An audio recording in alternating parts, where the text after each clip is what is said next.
Bonsoir à tous et bienvenue dans cette nouvelle vidéo. Dans cette vidéo, nous allons voir la représentation des normes en virgule fixe et en virgule flottant. Pour un premier temps, nous allons commencer avec la représentation en virgule flottante, puis nous allons voir la représentation en virgule fixe. Pour expliquer ces notions, nous allons répondre à une série de questions. Voilà, vous allez voir, j'ai mis correction des exercices. Ok. Nous allons commencer avec la représentation en virgule flottante. Déjà, la représentation en virgule flottante, il faut reconnaître la forme, comment cela se passe. Si vous regardez ici, nous avons une partie réservée pour le signe, nous avons une partie réservée pour l'exposant et nous avons une partie réservée pour la mantis. Ceci signifie tout simplement que pour chaque représentation que vous allez faire en virgule flottante, il faut réserver au moins un bit pour le signe, un bit pour l'exposant et au moins un bit pour la mantis. Ok, bon, je pars vers les questions. Voici l'énoncé de l'exercice. Considérons une représentation en virgule flottante sur 8 bits avec des tailles variables. Bon, ici c'est l'erreur, c'est E et T.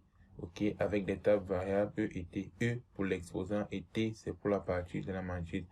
Bon, ici on a dit taille variable, c'est-à-dire on n'a pas fixé par exemple que 3 bits pour la mantis ou bien 8 bits. On n'a pas fixé par exemple 4 bits pour l'exposant, tel bit pour la mantis, non. Ici les tailles sont variables. Ok. Bon, déjà il faut remarquer que la contrainte pour cet exercice, on nous demande de représenter un virgule flottante sur 8 bits. Ok. Voilà. Bon, première question. Donner la représentation de la plus grande valeur positive. Ok. Bon, déjà, pour répondre à cette question, première chose qui doit passer à l'esprit, c'est de connaître quelles sont les caractéristiques pour répondre à ceci. Bon, déjà, on a demandé de donner la plus grande valeur positive. Forcément, déjà, le signe doit être positif. Ok. Bon, maintenant, si on veut la plus grande valeur positive, l'exposant doit être positif et l'exposant doit être la plus grande possible. Bon, si vous regardez là, vous allez voir, il est réservé 0 pour le signe puisque positif, c'est 0 et négatif, c'est 1. Bon, le signe est réservé. Ok. Bon, déjà, ici, si on veut, rappelez-vous, les tailles sont variables. Les tailles sont variables. Bon, E et T sont variables. Ici, si on veut la plus grande valeur possible, forcément, nous devons maximiser l'exposant pour avoir la plus grande valeur possible et minimiser la mantis. La mantis, c'est la partie décimale. Ok. Bon, déjà, cette partie en couleur marron représente l'exposant pour moi. Cette partie en vert représente le signe et cette partie en bleu représente la mantis. Bon, j'ai essayé de séparer cela par des couleurs. Bon, déjà, nous avons vu que l'exposant doit être positif et il doit être le plus grand possible. Bon, le plus grand possible signifie tout simplement, voici, j'ai rempli par des 1, 1, 1. Et rappelez-vous que l'exposant ici est un complément à 2. A égale à 0,11, 2 à la puissance E. E pour l'exposant, ok. Bon, ici, là, la mantis, nous avons juste réservé un bit pour la mantis, ok. L'autre 1 colorié en jaune représente juste le bit caché. Bon, pour l'exposant, voici, j'ai calculé l'exposant, ça serait 0 ici, suivez mon curseur, 0, 1, 2, 3, 4, 5, qui serait 0 fois 2 à la puissance 5 plus 1 fois 2 à la puissance 4, ainsi de suite, jusqu'à on aurait 1 fois 2 à la puissance 0. Bon, et déjà, si je calcule, ceci me donne 31. Cet algèbre peut encore s'écrire comme ceci. La question est maintenant de savoir comment je quitte cette représentation pour cette représentation. Bon, cela est très simple. Nous allons jeter un coup d'œil dans le support du cours.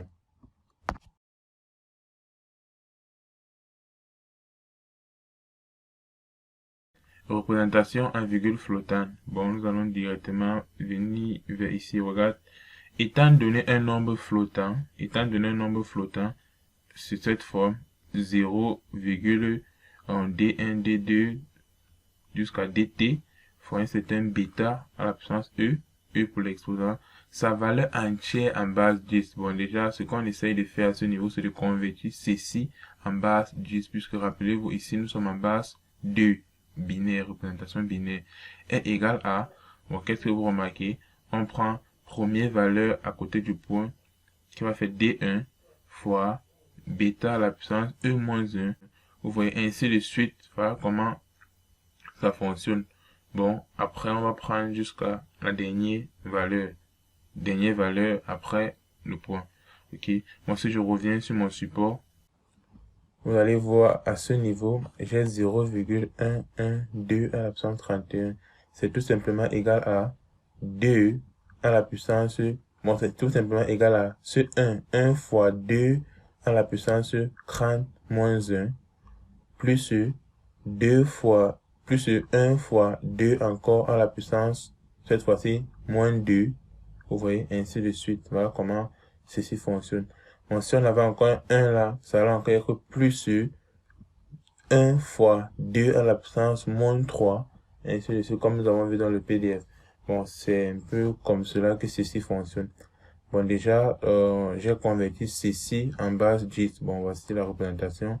Bon, vous pouvez encore calculer ceci. Vous voyez, en fait, la valeur exacte que ça donne. OK? Bon, déjà, ça, c'est la représentation de la plus grande valeur positive. Mais rappelez-vous que ceci est codé sur 8 bits. Nous allons continuer. Prochaine question, donner la représentation de la plus grande valeur négative. OK? Bon, la plus grande valeur négative, ici, c'est très simple. Je vais vous montrer un truc. Bon, nous sommes à ce niveau. La plus grande valeur négative, si vous remarquez, c'est la valeur en fait qui va tendre vers 0. C'est la plus grande valeur négative. La valeur qui va tendre plus vers 0. Et elle doit être négative. Bon, si vous remarquez très bien, vous allez voir qu'ici,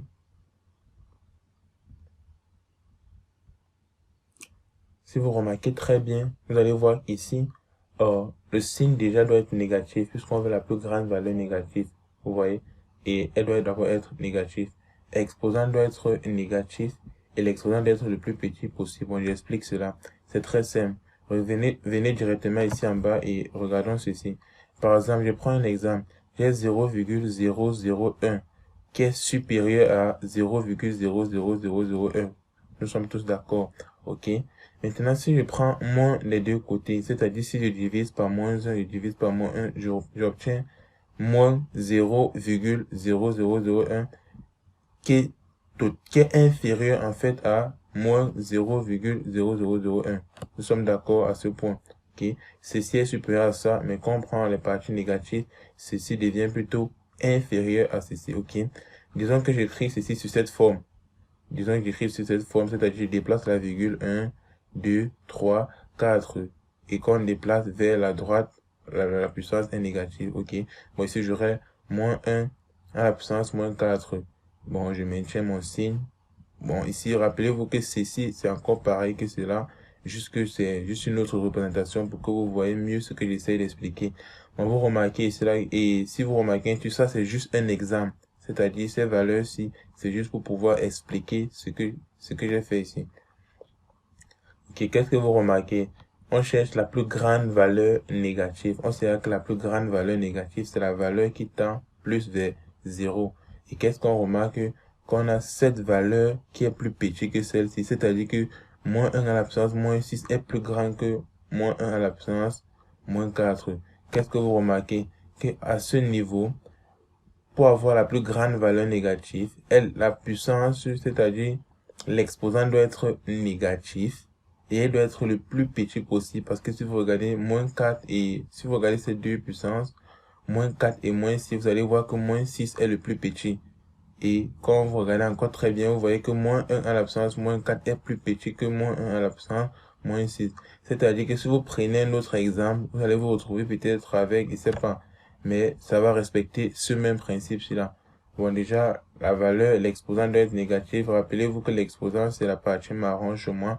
Il doit être négatif. Voilà pourquoi j'ai mis 1. 1 pour le signe, que ça doit être négatif. Maintenant, il doit être le plus petit possible. Le plus petit possible, je dois mettre tous ces bits à 0. Ok. Bon, ceci c'est la représentation en complément à 2. Bon, s'il y a une question, vous pouvez le poser en commentaire. Bon, déjà, la plus grande valeur négative, le signe de négatif, j'ai mis le signe négatif. Ici, j'ai mis la matrice à 0, puisqu'on veut la plus grande valeur négative. Et la plus grande valeur négative, nous avons vu qu'elle doit tendre vers 0. Ok. Passe au suivant. Numéro 3, donner la représentation de la plus petite valeur positive. Bon, je reviens ici. La représentation de la plus petite valeur positive. Vous voyez que la plus petite valeur positive, en fait, tend vers 0 de ce côté. Qu'est-ce que vous remarquez? Que la représentation de la plus petite valeur positive, c'est en fait quoi? C'est en fait l'inverse de la plus grande valeur négative. Ça, c'est clair. OK? La représentation de la plus petite valeur positive, c'est l'inverse de la représentation de la plus grande valeur négative. Qu'est-ce qu'on remarque ici? Bon, on va revenir ici. Bon, déjà, elle doit être positive, le signe, nous sommes tous d'accord. L'exposant doit être négatif et elle doit être le plus petit possible. L'autre aussi, c'est clair. Bon, regardons à ce niveau. Si on regarde très bien, vous allez voir, j'ai calculé. Bon, j'ai encore mis un exemple pour mieux expliquer. Par exemple, là, on a ceci qui est supérieur à ceci. Bon, j'ai réécrit ceci sur cette forme-ci. Qu'est-ce qu'on remarque? Que ceci est supérieur à ceci. Et comme nous, on cherche en fait la plus grande, la plus petite valeur positive, vous voyez que ceci est plus grand que 1 à la puissance moins 4 est plus grand que 1 à la puissance moins 6. Ça veut tout simplement dire que 1 à la puissance moins 6 est plus petit que 1 à la puissance moins 4. Et comme on cherche la plus petite valeur positive, et cette valeur-ci est positive, vous voyez comment l'exposant doit être négatif et le plus petit possible, puisque moins 6 est plus petit que moins 4. Bon, je pense que c'est clair à ce niveau. On va passer à la question suivante. Et si vous remarquez, ici la réponse, on a eu 2 à la puissance moins 33. Pourtant, la plus grande valeur négative, nous avons eu moins 2 à la puissance moins 33. Vous voyez que c'est juste l'inverse. Et c'est clair, nous avons déjà vu cela. Numéro 4. Donner la représentation de la plus petite valeur négative. Bon, on revient encore là, la plus petite valeur négative. La plus petite valeur négative. Qu'est-ce que vous remarquez? Que la plus petite valeur négative, elle doit d'abord déjà être négative, c'est-à-dire de ce côté, et forcément, elle doit être vers cette fin-ci. OK? Elle doit tendre vers cette fin-ci. Tout simplement parce que, rappelez-vous, ici, moins 1 est plus grand que moins 2, qui est plus grand que moins 3, ainsi de suite. Bon, la plus petite valeur, forcément, serait de ce côté. OK? Bon, je reviens ici. Je reviens là. Qu'est-ce que vous allez remarquer? La plus petite valeur négative, déjà, elle doit être négative. Son exposant doit être positif et elle doit être le plus grand possible. J'explique cela avec un exemple. Par exemple, j'ai 2 qui est inférieur à 8. Vous voyez qu'ici, 2 est inférieur à 8, j'ai d'abord pris des valeurs positives. Puis, si je divise par moins 1, qu'est-ce qui va se passer? Moins 2, lui, devient plutôt supérieur à moins 8. Si je écris ceci sur cette forme, vous allez voir que moins 2, c'est encore la même chose que moins 2 à la puissance 1. Et moins 8, c'est encore moins 2 à la puissance 3. Nous sommes tous d'accord. Qu'est-ce que vous remarquez? Que moins 2 à la puissance 1 est supérieur à moins 2 à la puissance 3. Qu'est-ce qu'on remarque ici? Que l'exposant doit être positif et elle doit être le plus grand possible pour avoir la plus petite valeur négative. Parce que si moins 2 à la puissance 1 est plus grand que moins 2 à la puissance 3, ça signifie tout simplement que moins 2 à la puissance 3 est petit devant moins 2 à la puissance 1. Et ceci donne pour cet exemple-ci, c'est-à-dire si vous prenez d'autres exemples, ça va forcément marcher. Et vous allez vous rendre compte que la plus petite valeur négative serait de ce côté-ci. Je reviens là. Serait de ce côté-ci.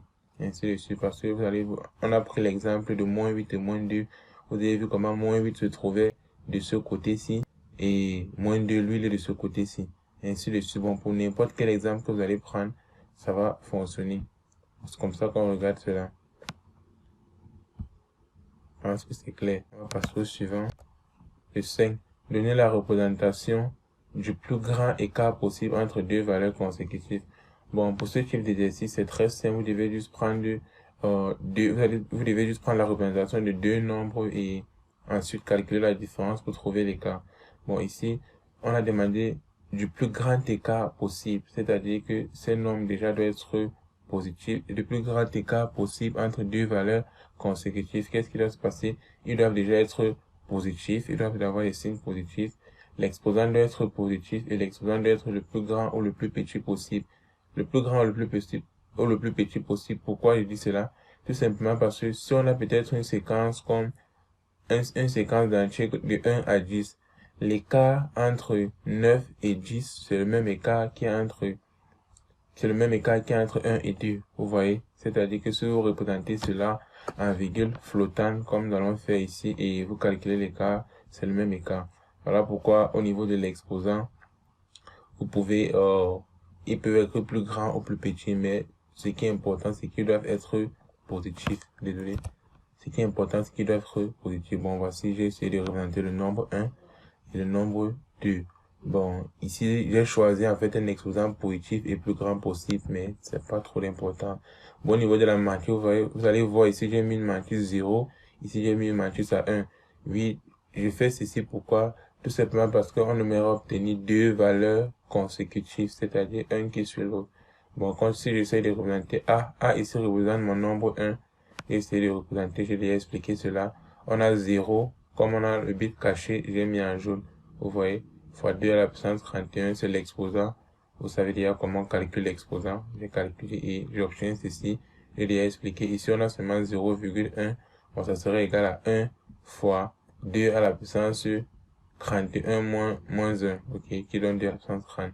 Le B, ici, là, on a le bit caché et on a 7 bit pour la matrice, qui donne ceci et j'ai déjà expliqué cela. La différence nous donne ceci. Bon, on obtient le plus grand écart possible entre deux valeurs consécutives. Suivant, le 6. Donner la représentation du plus petit écart possible entre deux valeurs consécutives. Bon, le plus petit écart, c'est très simple.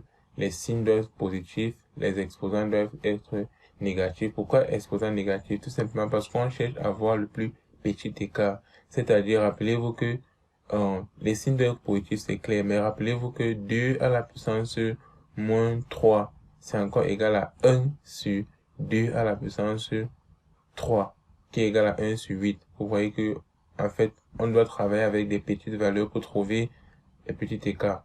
La plus petite écart. Bon, j'ai essayé de représenter deux nombres consécutifs. Ici, vous allez voir les signes positifs. Comme j'ai dit, l'exposant, il peut être grand ou petit, il n'y a pas de problème. Mais les signes sont très importants. Ils doivent être négatifs. Et bon, et la matrice 0, 1 pour avoir deux valeurs consécutives. Puis je représente A et je représente B, je fais la différence, j'obtiens ceci. Ok. Bon, c'était tout pour les 6 questions. On va passer à la partie numéro 2 où nous allons refaire ces 6 questions, mais cette fois-ci, nous allons utiliser la représentation en virgule fixe. Ok. Pour la représentation en virgule fixe, voilà comment cela se présente. Nous avons une partie pour le signe, une partie pour la partie entière et une partie pour la partie décimale. La partie entière, en fait, représente l'exposant du côté de la représentation en virgule flottant.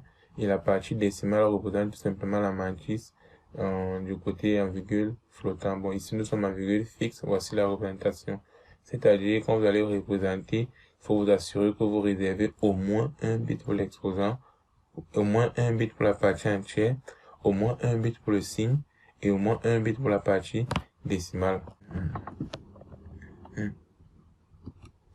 Bon, ici, nous allons aller un peu vite, puisqu'ici, il n'y a pas de problème, c'est plus simple.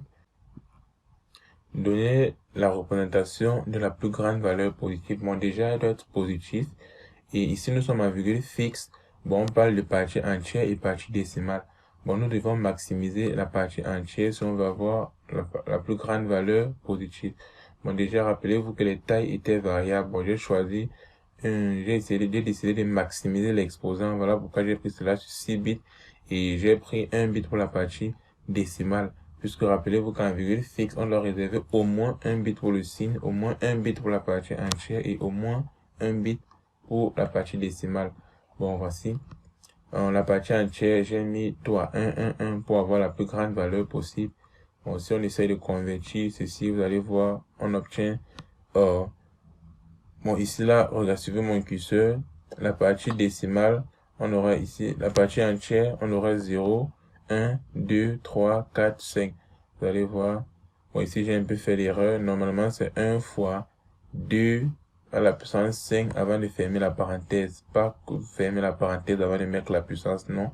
La puissance, c'est pour le 2, en fait. Pareil, là, la puissance, c'est pour le 2. Ok, bon, c'est un détail. Bon.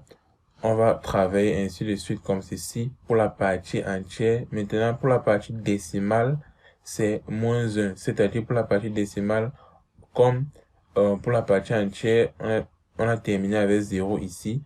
On va recommencer avec moins 1 pour la partie décimale. Ainsi de suite. S'il y a d'autres, ça va aller à moins 1, moins 2 et ainsi de suite. Ok. Bon, si on essaye de calculer tout ceci là, la partie entière, on obtient 63 plus la partie décimale, on va obtenir 1 fois 2 à la puissance moins 1. Et 2 à la puissance moins 1, c'est 1 demi. 1 fois 1 demi, c'est 0,5 qui nous donne ceci. Quand on additionne, on obtient ça. Ok. Donner la représentation de la plus grande valeur négative. Ok. Bon, la plus grande valeur négative, qu'est-ce que vous remarquez? Déjà, le signe doit être négatif. On doit minimiser l'exposant, puisqu'ici, on cherche la plus grande valeur négative. Si je reviens là, la plus grande valeur négative, rappelez-vous que c'est la valeur qui tend vers 0. Bon, déjà, je reviens là. Ok, voilà pourquoi on doit minimiser l'exposant et on doit maximiser la partie pour la partie décimale. Ok, la partie décimale maintenant, elle doit être le plus petit possible, c'est-à-dire on va mettre les 0, 0, 0, 0 et le dernier bit on le met à 1. On obtient, elle doit être négative, j'ai mis moins, j'ai essayé de convertir ceci. Rappelez-vous que la partie entière, on a juste un bit, c'est-à-dire 0, ça serait 0 fois 2 à la puissance 0, plus la partie décimale commence là, bon, ça serait moins 1, moins 2, moins 3, moins 4, moins 5, moins 6. On aura 0 fois 2 à la puissance moins 1, plus 0 fois 2 à la puissance moins 2, ainsi de suite jusqu'à 0 fois 2. Bon, ici c'est une erreur, désolé, j'ai rédigé, j'ai fait des erreurs. Ici, là serait 1 fois 2 à la puissance moins 6. 1 fois 2 à la puissance moins 6. Et si on calcule cela, vous allez voir que 0 fois quelque chose, en fait, c'est 0. Voilà pourquoi à la fin, on obtient tout simplement 1 fois 2 à la puissance moins 6, qui est 2 à la puissance moins 6. Et avec ce moins, ça fait directement moins 2 à la puissance moins 6. Et 2 à la puissance moins 6, j'ai essayé de représenter ça en décimale comme ceci. On obtient ça. Avec les virgules, on obtient ceci. Bon, ici là, on obtient la plus grande valeur négative. Vous voyez comme étant les 0. C'est-à-dire, si on convertit ceci en décimale, c'est-à-dire en base de 10, vous allez voir que c'est une valeur très petite qui tend vers 0. Donner la représentation de la plus petite valeur positive. Ok. Bon, la plus petite valeur positive, c'est l'inverse de la plus grande valeur négative. C'est-à-dire, ici, tout est pareil. On va juste remplacer le signe, puisque le signe de l'autre était négatif. Cette fois-ci, le signe doit être positif et on doit faire pareil, minimiser la partie entière, maximiser la partie décimale et prendre la plus petite valeur possible pour la partie décimale. On obtient 2 à la puissance moins 6. Si vous regardez, pour l'autre, on a obtenu moins 2 à la puissance moins 6. Bon, c'est l'inverse. Nous avons déjà vu cela. La plus grande valeur négative est ici et la plus petite valeur positive est de ce côté. Bon, c'est l'inverse.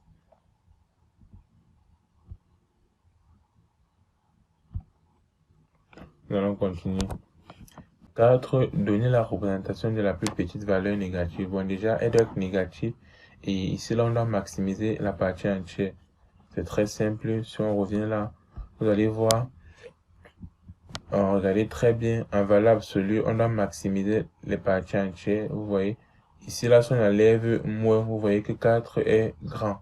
Vous voyez, mais avec le moins, 4 devient petit. Vous voyez que pour avoir, et à chaque fois qu'on maximise la partie entière, une fois qu'on met le moins, il devient plus petit. Et voilà pourquoi, pour obtenir ok. Bon, voilà pourquoi pour obtenir la plus petite valeur négative, on doit tout simplement mettre le signe négatif, maximiser la partie entière et minimiser la partie décimale. Bon, j'ai essayé de convertir cela, on obtient ça. Vous voyez cela, oh, si vous remarquez, vous allez très bien voir que la plus petite, bon, je viens d'abord là. Vous allez voir cela que la plus petite valeur négative, en réalité, c'est l'inverse de la plus grande valeur positive. C'est très simple. C'est l'inverse de la plus grande valeur positive. Toutes ces questions se tournent autour de 4 choses, ok? On essaie de voir la représentation des valeurs proches de 0 et la représentation des valeurs très loin de 0, du côté négatif comme positif. Et après, on essaye de calculer les écarts entre les valeurs consécutives. Bon, c'est le but des exercices. Ok, nous allons continuer. Donner la représentation du plus grand écart possible. Le plus grand écart possible, c'est très simple. Ces valeurs doivent être positives. Nous devons maximiser la partie entière. La partie décimale, on varie tout simplement pour avoir deux valeurs consécutives. Et après la conversion, on obtient ceci a moins b 0,5. J'ai déjà expliqué la conversion, c'est très simple. Ok, bon, je passe. Donner la représentation du plus petit écart possible entre deux valeurs. Ici, c'est aussi pareil. Et comme j'ai dit, bon, je reviens un peu là. Comme j'ai dit ici, là, donner la représentation du plus grand écart possible. Donc, qu'est-ce que vous remarquez ici? Les deux nombres ils doivent être consécutifs, vous voyez. Mais ici, là, qu'est-ce que vous remarquez? La partie entière, j'ai pris à 1, 1, 1, 1, c'est-à-dire j'ai pris une grande valeur pour la partie entière.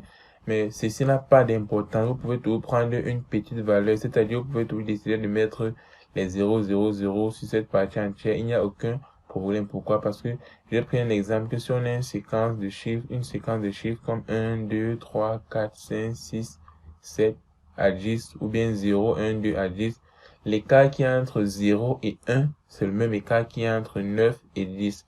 Vous voyez? C'est-à-dire, puisqu'ils sont consécutifs. Bon, si on prend si on maximise la partie entière et on prend les grandes valeurs ou les petites valeurs, ça ne dérange pas. Mais la partie décimale, nous devons varier cela pour obtenir deux valeurs consécutives et on aurait toujours ce résultat. Pareil pour ici.